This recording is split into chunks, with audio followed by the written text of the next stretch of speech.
അസ്സലാമു അലൈക്കും.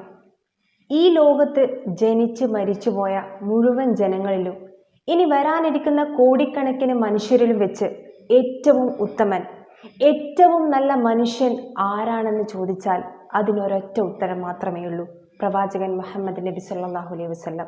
നബി സല്ലല്ലാഹു അലൈഹി വസല്ലമ വെറും ഒരു പ്രവാചകനായിരുന്നില്ല, ലോകത്തിന് മുഴുവൻ കാരുണ്യമായി അവതരിക്കപ്പെട്ട പുണ്യജന്മം. അങ്ങനെ റസൂലിനെ സർട്ടിഫൈ ചെയ്തത് ഖുർആനാണ്. ആ റസൂലിന്റെ അനുയായികളാവാൻ ഭാഗ്യം ലഭിക്കുക എന്നതാണ് ഈ ലോകത്തെ ഏറ്റവും അമൂല്യമായ കാര്യം. എങ്ങനെയാണ് റസൂലിന്റെ അനുയായിയാവുക? അത് ജന്മം കൊണ്ട് കിട്ടുന്നതാണോ? അല്ല, കർമ്മം കൊണ്ട് കിട്ടുന്നതാണ്. ജന്മം കൊണ്ട് മാത്രം ഇസ്ലാം ഒന്നിനെയും പവിത്രമാക്കിയിട്ടില്ല. ഏതൊരു മനുഷ്യന്റെയും ജീവിതം അവന്റെ കർമ്മത്തിന്റെ അടിസ്ഥാനത്തിലാണ് വിലയിരുത്തപ്പെടുക. അത് പഠിപ്പിച്ചതാരാണ്? ഈ ലോകത്ത് ജനിച്ച ഏറ്റവും നല്ല മനുഷ്യനായ റസൂൽ സല്ലല്ലാഹു അലൈഹി വസല്ലം. അതായത് ജനിച്ചത് എങ്ങനെയാണെന്ന് നോക്കിയല്ല പരലോകത്ത് രക്ഷയും ശിക്ഷയും ലഭിക്കുന്നത്, ജീവിച്ചത് എങ്ങനെയാണെന്ന് നോക്കിയാണ്. ഈ ലോകത്ത് നിന്ന് വിടവാങ്ങിയത് എങ്ങനെയാണെന്ന് വിലയിരുത്തിയാണ്. അതുകൊണ്ട് തന്നെ ജന്മദിനങ്ങളിലല്ല പ്രസക്തി, ജീവിതത്തിലാണ് പ്രസക്തി. ആ ജീവിതത്തിന്റെ അവസാനം എങ്ങനെയാണെന്നതിലാണ് കാര്യം. നമ്മളിപ്പം കടന്നുപോയിക്കൊണ്ടിരിക്കുന്നത് റബിയുൽ അവൽ മാസത്തിലൂടെയാണ്. ഇസ്ലാം പവിത്രമായി എണ്ണിയ 4 മാസങ്ങളിൽ പക്ഷേ റബിയുൽ അവലില്ല. ഇതുപോലൊരു റബിയുൽ അവലായിരുന്നു ലോകം മുഴുവൻ തേങ്ങിയ ആ ദുഃഖ വാർത്തയുണ്ടായത്. എന്താണത്? പ്രവാചകന്റെ വഫാത്ത് റബിയുൽ അവൽ 12-നാണെന്ന കാര്യത്തിൽ മുസ്ലിം ലോകത്തിന് തർക്കമില്ല. എന്നാൽ പ്രവാചകന്റെ ജന്മമുണ്ടായത് റബിയുൽ അവൽ 12-നാണോ? അല്ല. ആ കാര്യത്തിൽ പ്രാമാണികമായ ഒരു തെളിവുമില്ല എന്നതാണ് വസ്തുത. പണ്ഡിതന്മാരിൽ ഭൂരിഭാഗവും അഭിപ്രായപ്പെട്ടത് അത് റബിയുൽ അവൽ 9-നാണെന്നാണ്. എന്തായിരുന്നാലും ആഘോഷിക്കാൻ നമുക്ക് പഴുതുകളില്ല. അങ്ങനെ ഒരു സംസ്കാരം ആ പുണ്യ റസൂൽ കാണിച്ചു തന്നിട്ടില്ല. എൻ്റെ ജീവിതത്തെ നിങ്ങളുടെ ജീവിതമാക്കി തീർക്കലാണ് എന്നോടുള്ള സ്നേഹമെന്ന് പഠിപ്പിച്ചാണ് ആ പ്രവാചകൻ ഇവിടെ നിന്ന് കടന്നുപോയത്. ആ റസൂലിനെ അതേപടി സ്നേഹിച്ച അവിടുത്തെ സ്വഹാബികൾ, താബികൾ, താബികൾ അവരാരും ജന്മദിനങ്ങൾ കൊണ്ടാടിയില്ല. അങ്ങനെ 300 കൊല്ലങ്ങൾ കടന്നുപോയിട്ടുണ്ട്. അവർക്കാർക്കും പ്രവാചകനോട് സ്നേഹമില്ലെന്ന് പറയാൻ നമുക്ക് സാധിക്കുമോ? നിങ്ങൾക്കറിയില്ലേ, ആ സ്വഹാബികളൊക്കെയും തേങ്ങിക്കരഞ്ഞ 13 ദിവസങ്ങളുണ്ട്. 1400 വർഷങ്ങൾക്ക് മുമ്പ് ഇതുപോലൊരു റബിയുൽ അവൽ മാസത്തിൽ ഈ ലോകത്ത് നിന്ന് വിട പറഞ്ഞു പോയ ആ പുണ്യ റസൂലിന്റെ അന്ത്യദിനരാത്രങ്ങൾ. കൃത്യമായി പറഞ്ഞാൽ ഹിജ്റ 10-ാം വർഷം സഫർ 29-നാണ് നബി സല്ലല്ലാഹു അലൈഹി വസല്ലമക്ക് രോഗം ബാധിക്കുന്നത്. പിന്നീടുള്ള ദിവസങ്ങൾ മദീന അക്ഷരാർത്ഥത്തിൽ കരഞ്ഞ ദിവസങ്ങളായിരുന്നു. സ്വഹാബികൾ ബേജാറിലായി പോയ നബി സല്ലല്ലാഹു അലൈഹി വസല്ലമയുടെ അവസാന ദിവസങ്ങൾ.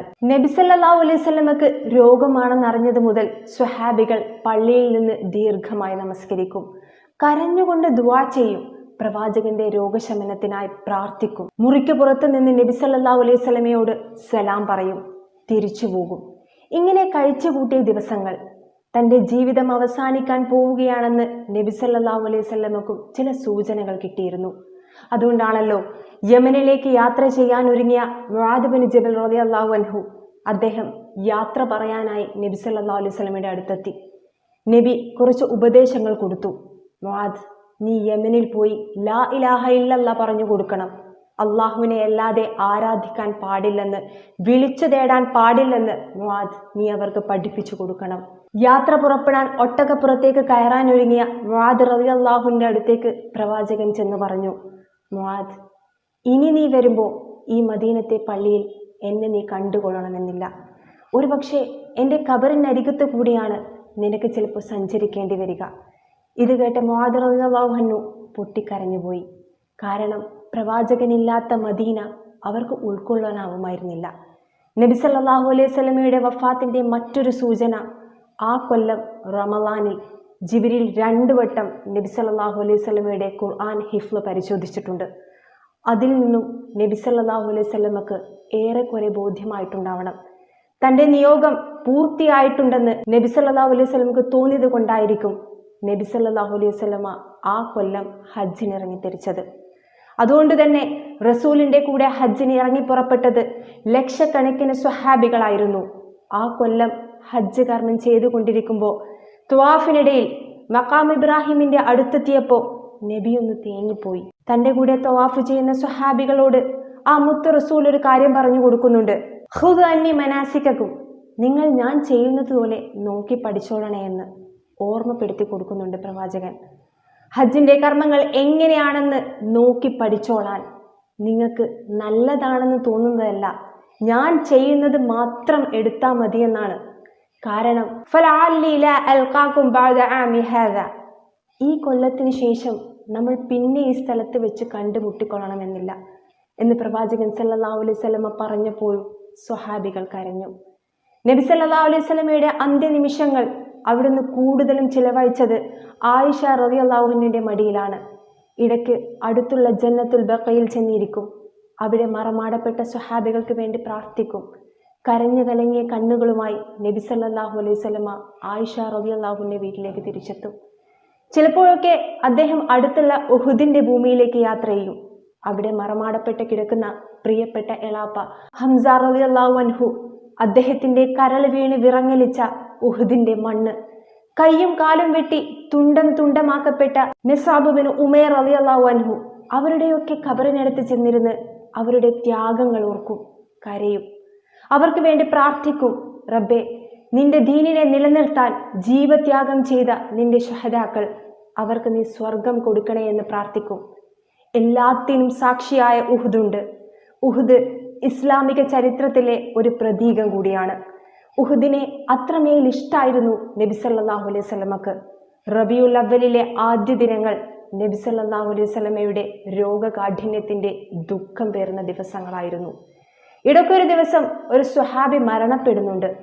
ആ സ്വഹാബിയുടെ ജനാസ അടക്കാൻ ബഖീ ഗർഖദിലേക്ക് പ്രവാചകനും പുറപ്പെടുന്നുണ്ട്. ഖബറടക്കം കഴിഞ്ഞ് തസ്ബീത്തിന് വേണ്ടി പ്രാർത്ഥിച്ച് മടങ്ങുന്നതാണ് നബി സല്ലല്ലാഹു അലൈഹി വസല്ലമയുടെ രീതി. പക്ഷേ അന്നൊരു ചെറിയ ചുള്ളിക്കമ്പെടുത്തുകൊണ്ട് നബി സല്ലല്ലാഹു അലൈഹി വസല്ലമ ഖബറിന് മുകളിലുള്ള മണ്ണിൽ ആഞ്ഞാഞ്ഞു കുത്തുകയാണ്. സ്വഹാബികൾക്ക് അത്ഭുതം. അവർ ചോദിച്ചു, എന്താണ് പ്രവാചകരെ? പ്രവാചകൻ പറയുന്നൊരു മറുപടിയുണ്ട്. ഖബറിൽ അതിഭയാനകമായ ശിക്ഷയുണ്ട് കേട്ടോ. ആ ശിക്ഷയിൽ നിന്ന് രക്ഷപ്പെടാനുള്ള മാർഗങ്ങൾ നിങ്ങൾ കണ്ടെത്തണേ എന്ന് ഓർമ്മപ്പെടുത്തി നബി സല്ലല്ലാഹു അലൈഹി വസല്ലം വീട്ടിലേക്ക് മടങ്ങുകയാണ്. നബി സല്ലല്ലാഹു അലൈഹി വസല്ലമക്ക് ശക്തമായ തലവേദന അനുഭവപ്പെടുന്നു. ഐനഗദൻ, നാളെ ഞാൻ എവിടെയാണ്? അദ്ദേഹത്തിന്റെ ദിവസങ്ങൾ ഭാര്യമാർക്കിടയിൽ വീതിച്ചു കൊടുക്കാറുണ്ടായിരുന്നല്ലോ. നാളെ ആരുടെ വീട്ടിലാണെന്നാണ് നബി സല്ലല്ലാഹു അലൈഹി വസല്ലം അവിടെ ചോദിച്ചത്. രോഗത്തിന്റെ കാഠിന്യാവസ്ഥയിലും നീതി പാലിക്കാൻ ശ്രദ്ധിച്ചിരുന്ന പ്രവാചകൻ സല്ലല്ലാഹു അലൈഹി വസല്ലം അങ്ങനെ നബിയുടെ ഭാര്യമാർ കൂടി തീരുമാനിച്ചു, പള്ളിയോടടുത്ത് കിടക്കുന്ന മുറി ആയിഷയുടേതാണ്. യുവതിയായ അവരാണ് ഈ അവസ്ഥയിൽ നബി സല്ലല്ലാഹു അലൈഹി വസല്ലമയെ പരിചരിക്കാൻ ഏറ്റവും നല്ലത്. അതുകൊണ്ട് നബി സല്ലല്ലാഹു അലൈഹി വസല്ലമയെ ആയിഷ റളിയല്ലാഹു അൻഹയുടെ വീട്ടിലേക്ക് കൊണ്ടുപോവുകയാണ്. ഇടയ്ക്കൊരു ദിവസം രോഗം അല്പമൊന്ന് കുറഞ്ഞപ്പോൾ നബി സല്ലല്ലാഹു അലൈഹി വസല്ലമ ബിലാലിനോട് പറഞ്ഞു, ബിലാൽ, ഒന്ന് ആളുകളോടൊന്ന് ഒരുമിച്ച് കൂടാൻ പറയൂ. ബിലാൽ റളിയല്ലാഹു അൻഹു മദീനയുടെ മുക്കുമൂലകളിൽ പാഞ്ഞു നടന്ന് പ്രവാചകൻ സല്ലല്ലാഹു അലൈഹി വസല്ലമയുടെ ആഗ്രഹം അറിയിക്കുകയാണ്. നിമിഷങ്ങൾക്കകം മദീന പള്ളി വിശ്വാസികളെ കൊണ്ട് നിറഞ്ഞു. പ്രവാചകൻ സല്ലല്ലാഹു അലൈഹി വസല്ലം മെല്ലെ മിമ്പറിലേക്ക് കയറി അവിടുന്ന് ചില ഉപദേശങ്ങൾ നൽകുകയാണ്. പ്രവാചകന്മാരുടെ ഖബറുകൾ ആരാധനാ കേന്ദ്രങ്ങളാക്കിയ ജൂത ക്രിസ്ത്യാനികളെ പോലെ നിങ്ങൾ ആകരുതേ എന്ന് അവരെ ഓർമ്മിപ്പിക്കുകയാണ്. ആയിഷ റളിയല്ലാഹു അൻഹയുടെ മടിയിൽ തലവെച്ചുകൊണ്ട് പ്രവാചകൻ എന്തൊക്കെയോ മന്ത്രിക്കുന്നുണ്ട്. ആയിഷ റളിയല്ലാഹു അൻഹ തൻ്റെ ചെവി നബിയുടെ ചുണ്ടോട് അടുപ്പിച്ചു നോക്കി. സ്വലാ സ്വലാ, എൻ്റെ സ്വഹാബികൾ നിസ്കരിച്ചോ? അവർ നിസ്കരിച്ചോ എന്നാണ് അന്വേഷിച്ചു കൊണ്ടിരിക്കുന്നത്. മരണശയ്യയിലും പ്രവാചകൻ അന്വേഷിച്ചത് അവരുടെ നമസ്കാരത്തെക്കുറിച്ചാണ്. അബൂബക്കറിനോട് ഇമാമ് നിൽക്കാൻ പറയാൻ ആയിഷ റളിയല്ലാഹു അൻഹയോട് പറയുന്നുണ്ട് പ്രവാചകൻ. അബൂബക്കർ റളിയല്ലാഹു അൻഹുവിൻ്റെ മകളായ ആയിഷയ്ക്കറിയാം നബി സല്ലല്ലാഹു അലൈഹി വസല്ലം ജീവിച്ചിരിക്കുമ്പോൾ ആളുകൾക്ക് ഇമാമായി നിൽക്കാനുള്ള മനക്കരുത്ത് ബാപ്പാക്കില്ലെന്ന്. ആയിഷ റളിയല്ലാഹു അൻഹ പറയുന്നുണ്ട്, ബാപ്പാക്ക് അതിന് കഴിയില്ല പ്രവാചകരെ എന്ന്. 2-3 വട്ടം ഇത് ആവർത്തിച്ചപ്പോൾ നബി സല്ലല്ലാഹു അലൈഹി വസല്ലമക്ക് ഇത്തിരി കടുപ്പിച്ച് പറയേണ്ടി വന്നു. നബിയുടെ വഫാത്തിന് മുമ്പുള്ള ശനിയാഴ്ച നബി സല്ലല്ലാഹു അലൈഹി വസല്ലമ 2 സ്വഹാബികളുടെ തോളിൽ കൈയിട്ട് കാലുകൾ വേച്ച് വേച്ച് മദീനത്തെ പള്ളിയിൽ അവസാനമായി വരികയാണ്. അബൂബക്കർ റളിയല്ലാഹു അൻഹു ഇമാമായി നിൽക്കുന്നുണ്ട്. റസൂലിനെ കണ്ടപ്പോൾ അദ്ദേഹം മാറി നിൽക്കാൻ നോക്കി. തുടർന്നോളാൻ നബി സല്ലല്ലാഹു അലൈഹി വസല്ലമ ആംഗ്യം കാണിച്ച് തിരിച്ചു നടന്നു. ഇടയ്ക്കൊരു നിമിഷം മദീന പള്ളിയുടെ മുറ്റത്ത് നിന്ന് റസൂൽ തിരിഞ്ഞൊന്നു നോക്കുന്നുണ്ട്. ഒന്നുമില്ലായ്മയിൽ നിന്നും അഭയം നൽകി ഈ നാട്ടിൻ്റെ നേതാവും ഭരണാധികാരിയും ഒപ്പം ലക്ഷത്തിൽ പരം അനുസരണയുള്ള അനുയായികളും മദീനത്തെ പള്ളിയും സ്വഫൊപ്പിച്ച് നമസ്കരിക്കുന്ന ലക്ഷക്കണക്കിന് സ്വഹാബികളെയും നബി സല്ലല്ലാഹു അലൈഹി വസല്ലമ അവസാനമായി കൺകുളിർക്കെ കണ്ടു. പിറ്റേന്ന് ഞായറാഴ്ച നബിയുടെ രോഗം അല്പം ശമനമായെന്ന് ചിലപ്പോഴൊക്കെ തോന്നും, പക്ഷേ വീണ്ടും കൂടും. പനിയുടെ കാഠിന്യം കുറക്കാൻ നെറ്റിയിൽ ആയിഷ റളിയല്ലാഹു അൻഹ വെള്ളം നനച്ചു കൊടുക്കുന്നുണ്ട്. ഇടയ്ക്കിടെ നബി സല്ലല്ലാഹു അലൈഹി വസല്ലമയുടെ ബോധം മറയുന്നുണ്ട്. റസൂലിൻ്റെ രോഗവിവരം അറിഞ്ഞ സ്വഹാബികൾ നാനാഭാഗത്തു നിന്നും മദീനത്തെ പള്ളിയിലേക്ക് എത്തുന്നുണ്ട്. കണ്ണീരടക്കി പിടിച്ച് നബിയെ സന്ദർശിച്ച് സലാം പറയുന്നുണ്ട്. നബി സല്ലല്ലാഹു അലൈഹി വസല്ലമ പതിഞ്ഞ സ്വരത്തിൽ അവർക്ക് സലാം അടക്കും. അങ്ങനെ ആ ദിവസവും അവസാനിക്കുകയാണ്. ഈ ലോകത്തെ നബി സല്ലല്ലാഹു അലൈഹി വസല്ലമയുടെ അവസാനത്തെ സൂര്യാസ്തമയവും അവസാനിച്ചു. മഗ്രിബ് നമസ്കാരത്തിനായി ബിലാൽ ബാങ്ക് വിളിച്ചു. ആയിഷ റളിയല്ലാഹു അൻഹ നബി സല്ലല്ലാഹു അലൈഹി വസല്ലമയുടെ തലയെടുത്ത് മടിയിലേക്ക് വെക്കുകയാണ്. കുറച്ച് വെള്ളം കൊണ്ട് മുഖം തടവി കൊടുത്തു. ഇടയ്ക്ക് ബോധം വന്നപ്പോൾ വളർത്തുപുത്രനായ അബ്ദുറഹ്മാൻ ഒരു മിസ്വാക്ക് എടുത്ത് പല്ല് തേച്ചുകൊണ്ട് നിൽക്കുന്നത് റസൂൽ കാണുകയാണ്. റസൂൽ സല്ലല്ലാഹു അലൈഹി വസല്ലം ആയിഷ റളിയല്ലാഹുവിൻ്റെ കണ്ണുകളിലേക്കൊന്ന് നോക്കി. ആ നോട്ടം മനസ്സിലാക്കിയ ആയിഷ അബ്ദുറഹ്മാന്റെ കയ്യിൽ നിന്നും ആ മിസ്വാക്ക് വാങ്ങി അതിൻ്റെ മറ്റേ അറ്റം തൻ്റെ പല്ല് കൊണ്ട് പരുവപ്പെടുത്തി റസൂലിനെ ബ്രഷ് ചെയ്ത് കൊടുക്കുകയാണ്. ആയിഷ റളിയല്ലാഹു അൻഹ പറയുന്നുണ്ട്, എൻ്റെ ഉമിനീരും റസൂലിൻ്റെ ഉമിനീരും അന്നേ രാത്രിയിൽ ഒന്നു ചേർന്നിരുന്നെന്ന്. പിറ്റേന്ന് നേരം പുലർന്നു. സുബഹിയും കഴിഞ്ഞ് റസൂലിന് രോഗം കഠിനമാവുന്നു. അടുപ്പക്കാരെല്ലാം അടുത്ത് തന്നെയുണ്ട്. റസൂൽ കരളിൻ്റെ കഷ്ണമായ ഫാത്തിമയെ അടുത്തേക്ക് വിളിക്കുകയാണ്. മോളെ, നിന്റെ ബാപ്പാക്ക് ഇനി അധിക നേരമില്ല. വിട പറയാനുള്ള സമയം അടുത്തിരിക്കുകയാണ്. കേട്ടു നിൽക്കാൻ ഫാത്തിമ റളിയല്ലാഹു അൻഹക്ക് കഴിഞ്ഞിരുന്നില്ല. അവർ വിതുമ്പിപ്പോയി. റസൂൽ ഫാത്തിമയെ ചേർത്ത് പിടിച്ച് ഒന്നുകൂടി മന്ത്രിച്ചു. എൻ്റെ മരണശേഷം എൻ്റെ കുടുംബത്തിൽ നിന്നും എന്നോടൊപ്പം ആദ്യം ചേരുന്നത് എൻ്റെ പൊന്നുമോളായിരിക്കും. അത് കേട്ട ഫാത്തിമ റളിയല്ലാഹു അൻഹ പുഞ്ചിരിച്ചു. ആൺമക്കളില്ലാത്ത റസൂലിൻ്റെ പേരക്കുട്ടികൾ ഹസൻ ഹുസൈനെ അടുത്തേക്ക് വിളിച്ചു. അവർക്ക് ചില ഉപദേശങ്ങൾ നൽകി. അവരുടെ കവിളിൽ റസൂൽ ചുംബിച്ചു. ദുഹാസമയം നബി വിടവാങ്ങാൻ ഒരുങ്ങുകയാണ്. അല ഇന്നലിൽ മൗത്ത് സക്കറാത്ത്, മരണത്തിന് വേദനയുണ്ട് ആയിഷ. നബിയെ, അങ്ങേക്കും വേദനയോ? ആയിഷ റളിയല്ലാഹു അൻഹ ചോദിച്ചു. അതേ ആയിഷ, നിങ്ങൾ 2 പേര് അനുഭവിക്കുന്ന വേദന ഞാൻ അനുഭവിക്കുന്നുണ്ട് ആയിഷ. തുടർന്ന് നബി കൈകൾ മുകളിലേക്ക് ഉയർത്തുകയാണ്. അയ്യുഹർ റഫീഖുൽ ആല, അയ്യുഹർ റഫീഖുൽ ആല, അയ്യുഹർ റഫീഖുൽ ആല. ഉന്നതനായ എൻ്റെ കൂട്ടുകാരാ അല്ലാഹുവേ. ഉയർത്തിയ കൈകൾ താഴേക്ക് വീണു. ആയിഷ റളിയല്ലാഹു അൻഹ ആ കണ്ണുകൾ അടച്ചു കൊടുത്തു. ആ ശരീരം നിശ്ചലമായി.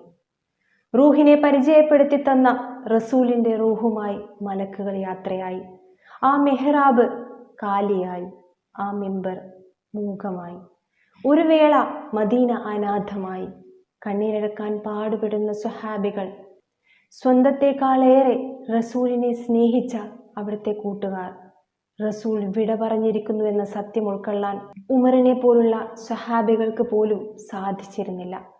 അബൂബക്കർ റളിയല്ലാഹു അൻഹു നബിയുടെ മുറിയിലേക്ക് പ്രവേശിച്ചു. നിശ്ചലനായി കിടക്കുന്ന റസൂലിൻ്റെ മുഖത്തേക്ക് നോക്കി. പുഞ്ചിരിക്കുന്ന മുഖം. ആ കണ്ണുകൾക്കിടയിൽ അബൂബക്കർ റളിയല്ലാഹു അൻഹു ചുംബിച്ചു.